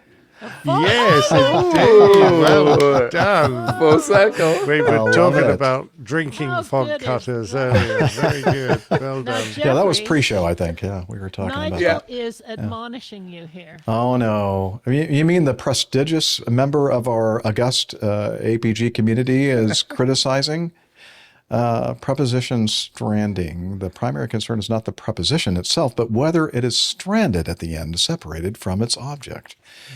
And I think I gave a good example of that, actually. Didn't I? But you know what? Good separation is usually a good thing in aviation. Good separation is a good thing, as we learned from our first news story in our news segment. That was not good separation. As the last question before we move on. I-haul boxes, you're getting a little bit personal. But although, do you know any good Brazilians? I'd be more than happy to engage. Yeah, but I know what you were talking about, and I'd rather not talk about my pubic life in public. Time to go with the coffee fund. Okay, coffee fund. Yes, before I get in any trouble, or more any than more I'm trouble already in. Yeah, here we go. Coffee fund. It's. I'll let them talk. Johnny, how much more coffee? No thanks. I love coffee. I love tea. I love the APG community. Coffee and tea and the Java and me. A cup, a cup, a cup, a cup, a cup. Oh, yeah. The Coffee Fund. We love the Coffee Fund. We love our Coffee Bar Club members. They're, speaking of an august group of wonderful people that like to support us financially. And you know what? We all love supporters, right? It helps things, Yes, especially if you're playing athletics. Anyway, if you want to join this wonderful group of people that support us financially, please head over to airlinepilotguy.com/coffee. We'll mention that again at the end of the segment here. But we have a couple of different ways to participate, and one is called the Coffee Fund Classic Method. And that's essentially a one-off PayPal donation page that you can contribute to if you'd like. We have some people that do recurring contributions as well. But one who made a nice contribution just out of the blue is a gentleman named Trevor Bear. And Trevor actually sent a note in with his contribution, and I'm going to read it to you right now. And it says, for the APG cruise Oshkosh 2025 travel, coffee, and other expenses. And then he puts in parentheses, AKA adult beverages. He said, I'm looking forward to seeing you all there. Hey, Trevor, we're looking forward to seeing you as well. And all of you out there listening. Pardon me? You got your credentials. I got my credentials. Thank you. Thanks to our producer, Liz, who coordinated for our media credentials at Oshkosh, and myself and Dr. Steff and Nick Camacho. The three of us are going to be present and representing the Airline Pilot Guy show. So we hope to see you, dear listener, as well. RJ, are you going? I'm trying to go. I have to bid my schedule around it, but the plan is right now to be there for as much of the week as possible. Oh, excellent. Yes. Do you want to talk about the other way to contribute? Yeah, I do want to. I had a lot of fun with RJ on the last year. But anyway, a bit too much fun. Too much fun. Yeah, we won't talk about that. Let's see. The other way that you can participate in the Coffee Bar Club is via Patreon, patreon.com/airlinepilotguy, where you can pledge a certain amount per creation, per episode, and stipulate a maximum amount to contribute per month, etc. And we have a great group of folks that are doing that. And so thank you so much to the present and past patrons. People come and go, and that's completely understandable. I get that, that happens. And the same thing happens. Yeah, life happens. The same thing happens with me. I'm a patron of several different YouTube creators and podcasters and such. And, sometimes you come and go. Anyway. The show that shall not be named. Yeah, well, including the show that. We don't talk about certain shows. That's for sure. Yeah. Anyway, so with that said, we want to again direct you to the website airlinepilotguy.com and the coffee tab, and you can learn more about the Coffee Bar Club if you so desire. So thank you so much to all of you who have contributed in the past and are contributing now and will contribute in the future. We do appreciate and love you. Thank you so much. let's do some feedback.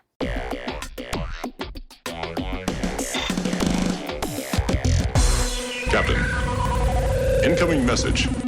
All right, the first one from, we have some audio feedback from Steffen. And we hope to have him again on the show soon.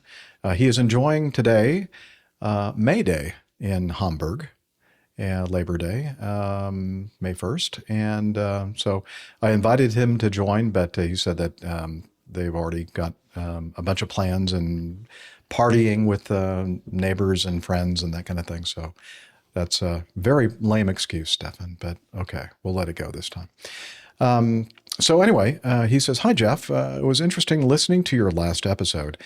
That's what people say when they really don't mean something in a good way. They just say, it was interesting listening to your last episode." Okay. I could resist garbling some audio feedback to one of the topics at the end. I like also the pic that ChatGPT created for this. Greetings from Germany. Did we include that in? Just a second here. Okay. I forgot to ask you about that. But does it have something to do with the audio feedback? I think maybe. It's a bunch of pilots just holding hands. I don't know. I don't remember exactly. Okay. Well, let's together listen to the audio feedback that Steffen sent us, and let's see if this image, this ChatGPT image, has something to do with it. Okay, here we go. Hi, Liz. Hi, Dr. Steph. Hi, Captain Jeff and Nick. It was a great pleasure listening to your episode. I believe it was APG 658. And Captain Nick and Jeff, you were talking about the differences about your experience within the airline, coming from a fighter history background or for a more military transport background.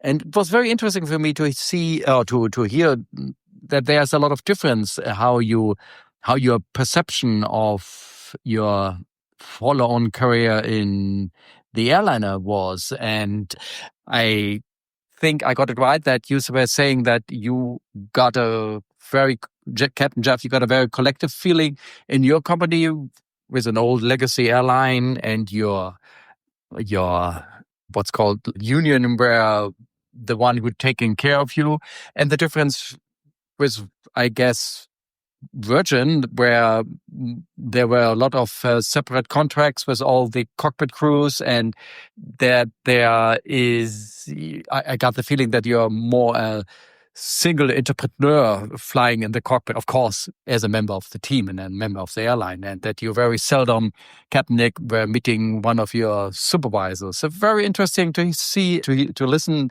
how the difference is.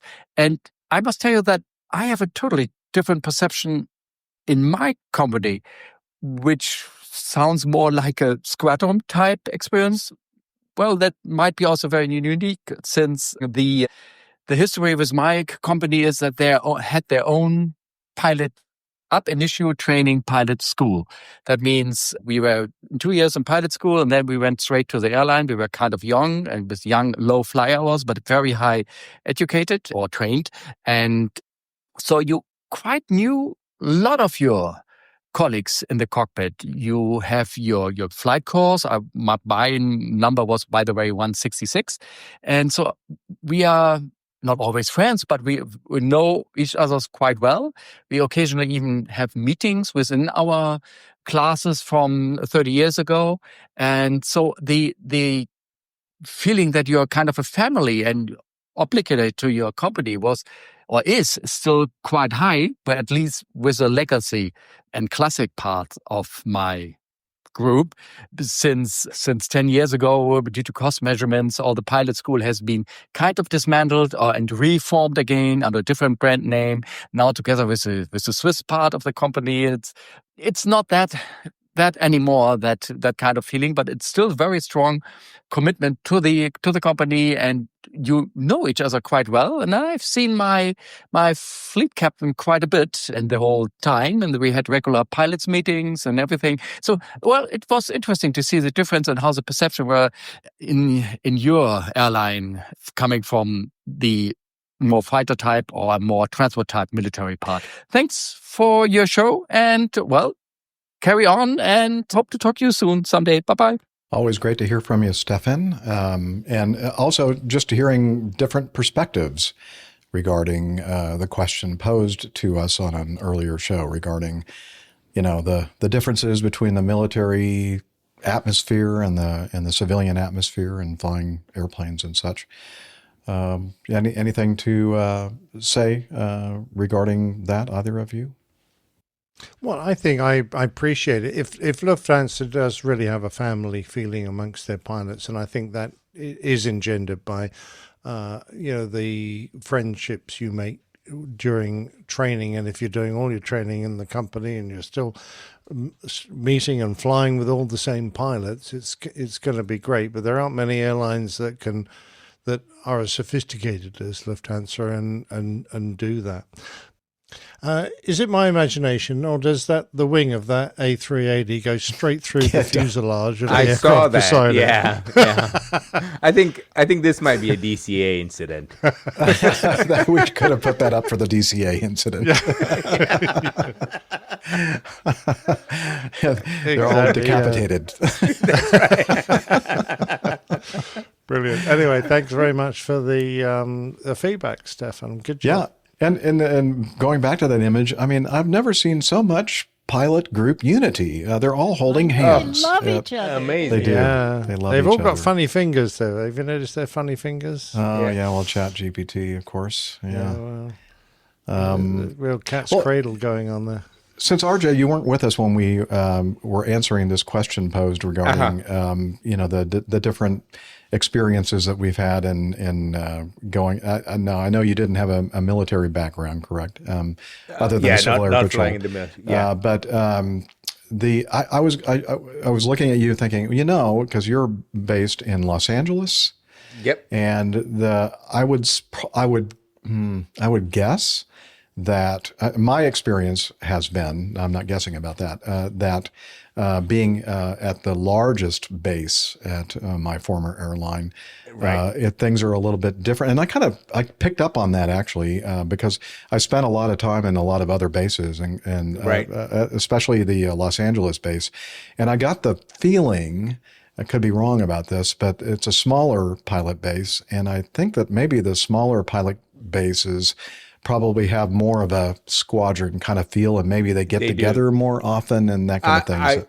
That's exactly what I was coming to say was, I feel like LA seems to be a very small group, very close-knit group of pilots, and everyone kind of knows almost everyone else, and it's there's a lot of camaraderie, there's a lot of, people helping each other, pilots helping each other, if you will, looking out for each other, which, and I, not to take anything away from the union, I feel that the union does a great job as well. And we would not, a lot of the things we could not have done if the union had not facilitated the connections. But I think it's a great, small, close-knit group of pilots, especially on my fleet and in my base. So I think that helps a lot.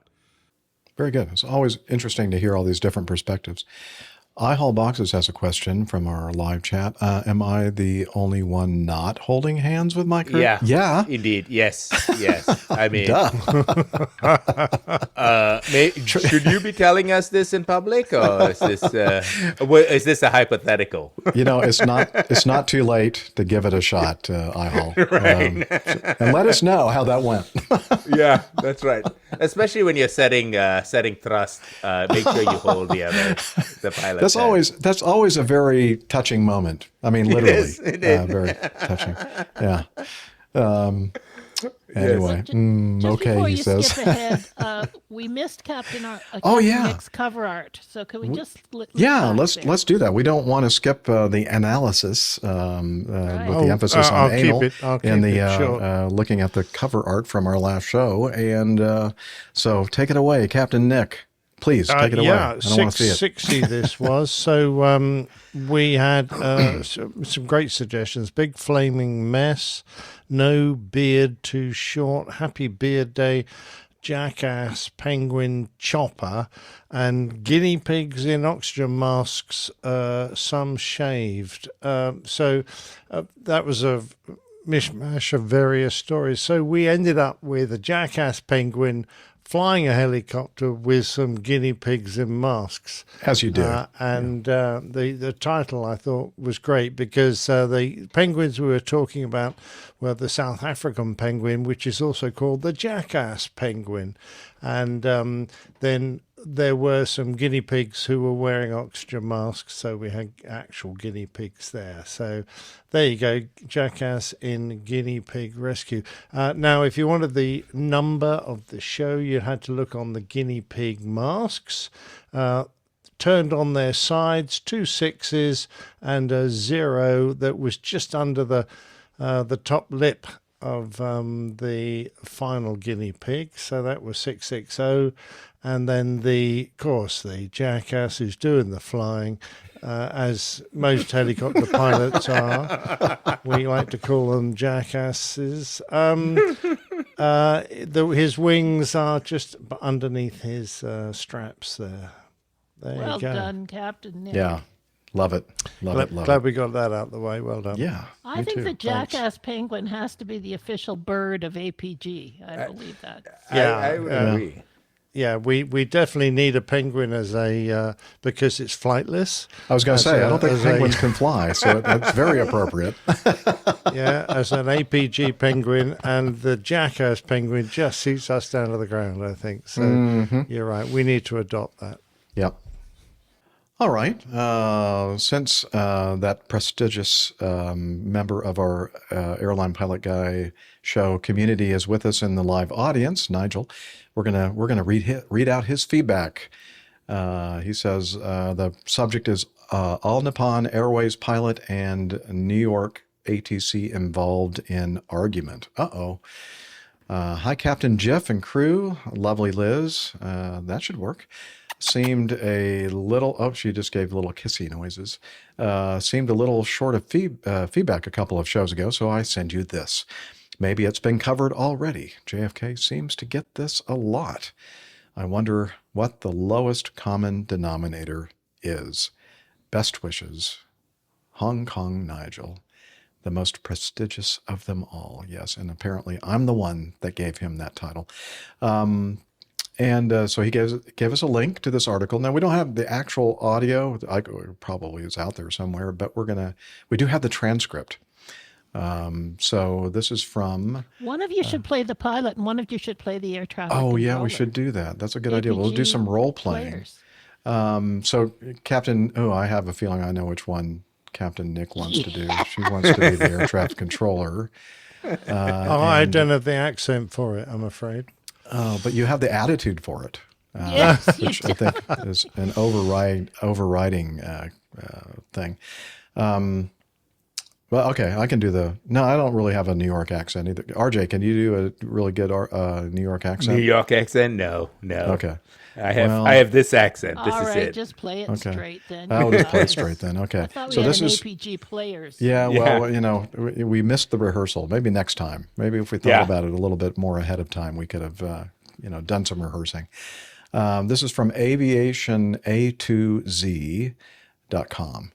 Let's see. All Nippon Airways pilot and New York ATC involved in argument. The interaction escalated when the controller criticized the pilot's comprehension, despite the ambiguity of his own instructions.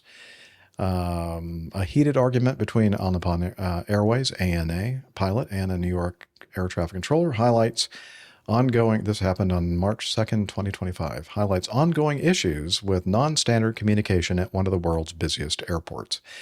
The incident involving a Boeing 777 stemmed from unclear taxi instructions and non-standard ATC phraseology. What a surprise. On March 2nd, an ANA flight pilot was preparing for departure, requested taxi clearance. The controller responded with, "You're on request," a phrase not recognized in standard International Civil Aviation Organization, ICAO, terminology. Confused, the ANA pilot repeated the request, thinking that the controller was asking him to say it again, I guess, prompting the controller to insist on his phrasing rather than clarifying with standard language like "stand by" for taxi.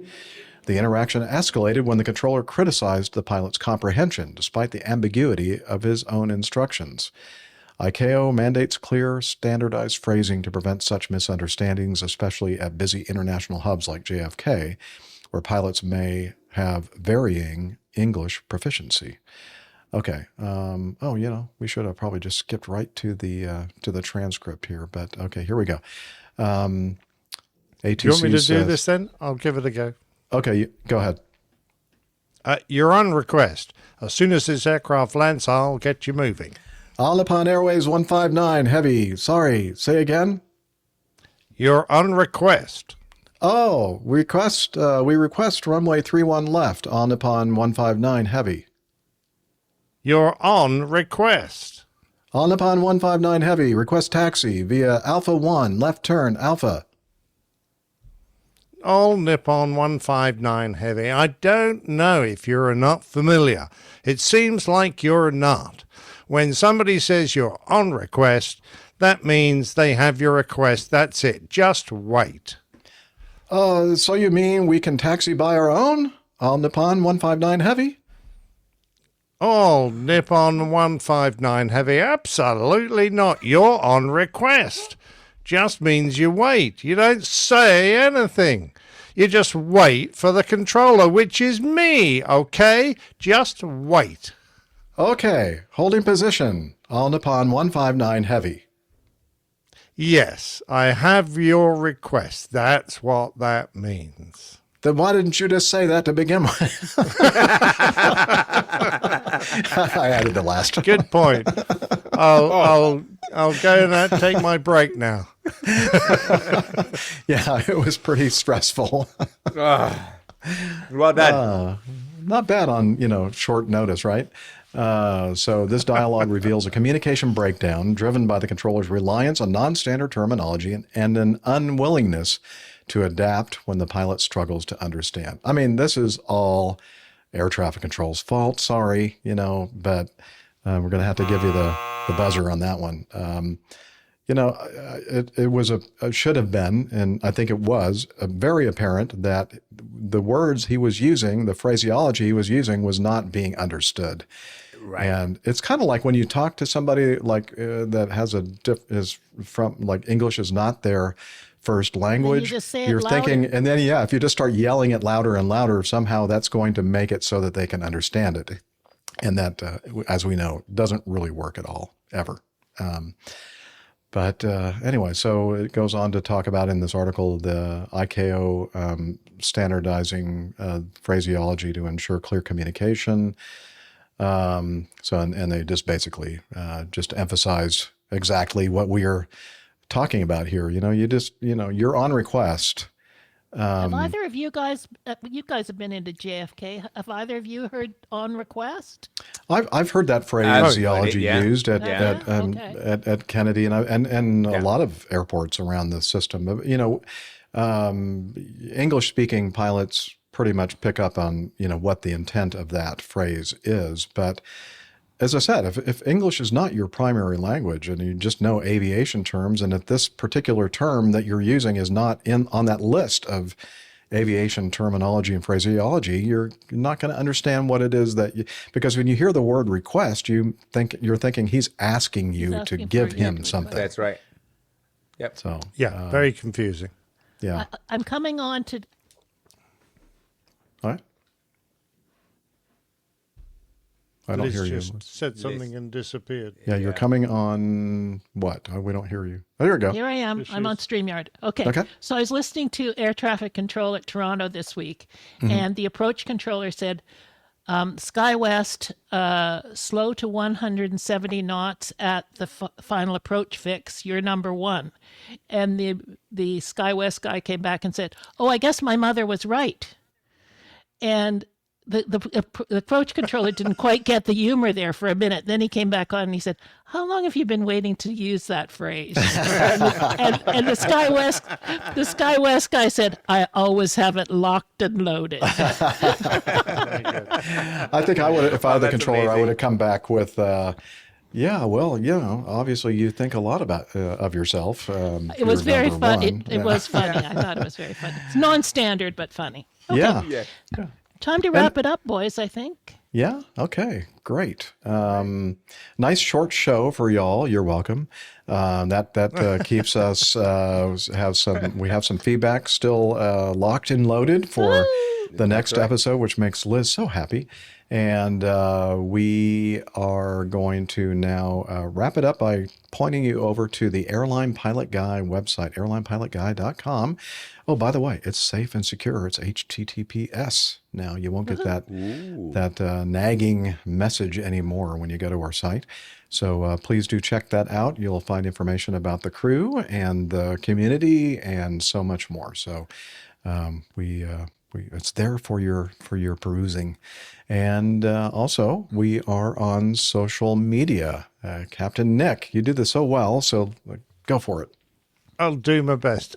We don't haunt social media, so if you do write a comment or give some feedback via social media, there's a very good chance we're not actually going to really spot it. So please email if you have feedback. That's the way to get Liz online. Thank you.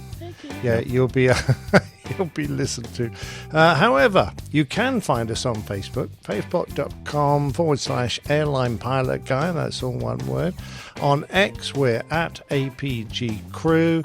On the Instas, where the artwork goes, although I've just discovered that actually I've only been posting it on my personal account, not on the APG Crew account. So I'm going to fix that now. Instagram.com/APG Crew. And of course, you can find the video that we're making this very second on youtube.com/Airline Pilot Guy. And good luck. And, here are the water in the background. You got the microphone. He just had his birthday yesterday. Yeah. Oh, that's right. Hello. Can you tell us about Slack? Okay, but I'm dripping wet. Happy birthday, by the way. Tell us about Slack. Come on. APG listeners, please join us on our Slack team. Slack is a communication, coordination, and sharing platform that works on your mobile, laptop, or browser. On Slack, we share news and ideas, we suggest episode and plain tales topics, we plan events and meetups. To get into the Slack team, please email me at slack@airlinepilotguy.com. That's SLACK, Sierra Lima Alpha Charlie Kilo @airlinepilotguy.com. Or send me a tweet with your preferred email address to @Hillel, and I'll send you an invitation. That's Hillel, spelled Hotel India 11 Echo 1, and see you in Slack. Thanks a lot, Hillel. All right. We always appreciate all the hard work that Hillel does for us, and as we said, he just celebrated a birthday in recent days. So again, happy birthday from the APG crew. And let's see, RJ, again, thanks for joining us. Pardon me? Is he 60 now? 60? I don't think he's that old. I don't think he is. 21. Yeah, 20. Let's split the difference. All that time in the shower has aged him a bit, though. He is a bit white and wrinkly. Yeah. Pruny. Okay, moving on. Yeah. And let's see. We'd also like to give a round of applause and thank you to our producer, Liz. Yeah, well done, Liz. Thanks. Thank you very much for all you do. My pleasure. And we'd like to thank our live audience, our live chatters, most of whom hang out with us each and every week. We really appreciate that. And we love you. And thanks to all of you for listening to our show and putting up with us as you do each and every week. And with that, we're going to end this all by saying, wishing you all clear skies, unlimited visibility, and tailwinds. Take care, and God bless. Bye, everybody. Bye, everyone. See you next time. Yeah, he's up in the sky. It's the airline pilot guy. Good day.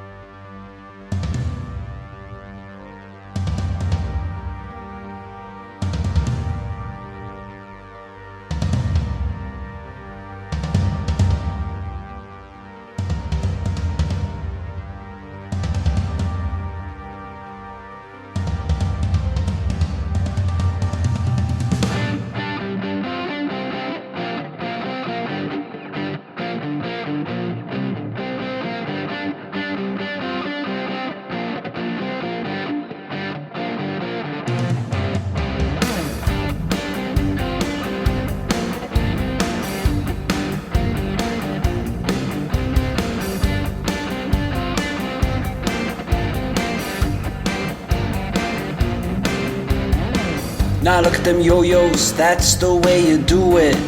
You talk a lot on the APG. Now that ain't working, that's the way you do it.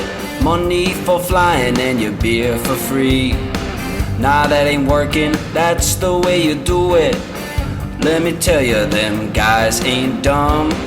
Maybe get a little blister on your finger. Maybe get a blister on your thumb. We've got to fly these McDonnell Douglas. We've got to fly these Airbuses. We've got to move these passengers, and we don't do it for free.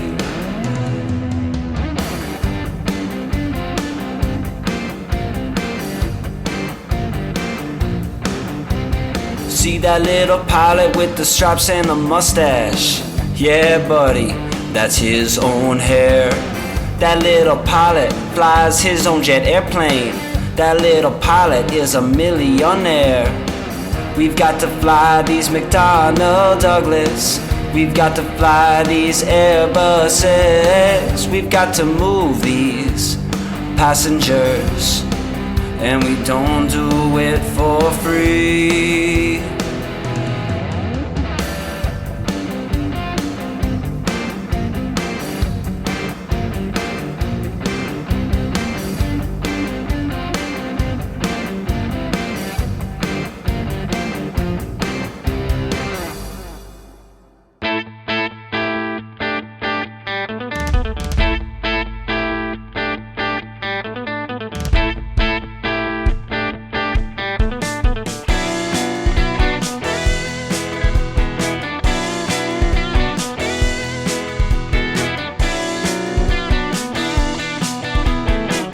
I used to be such a good pilot till I started APG. I opened doors for little old ladies. I helped them to their seats. Airline pilot guy, I fly America. Oh, airline pilot guy, he can land in heavy fog. I got no friends cause I'm always flying. I just don't have the time. But I can land this old plane. I can land it just fine. Airline pilot guy,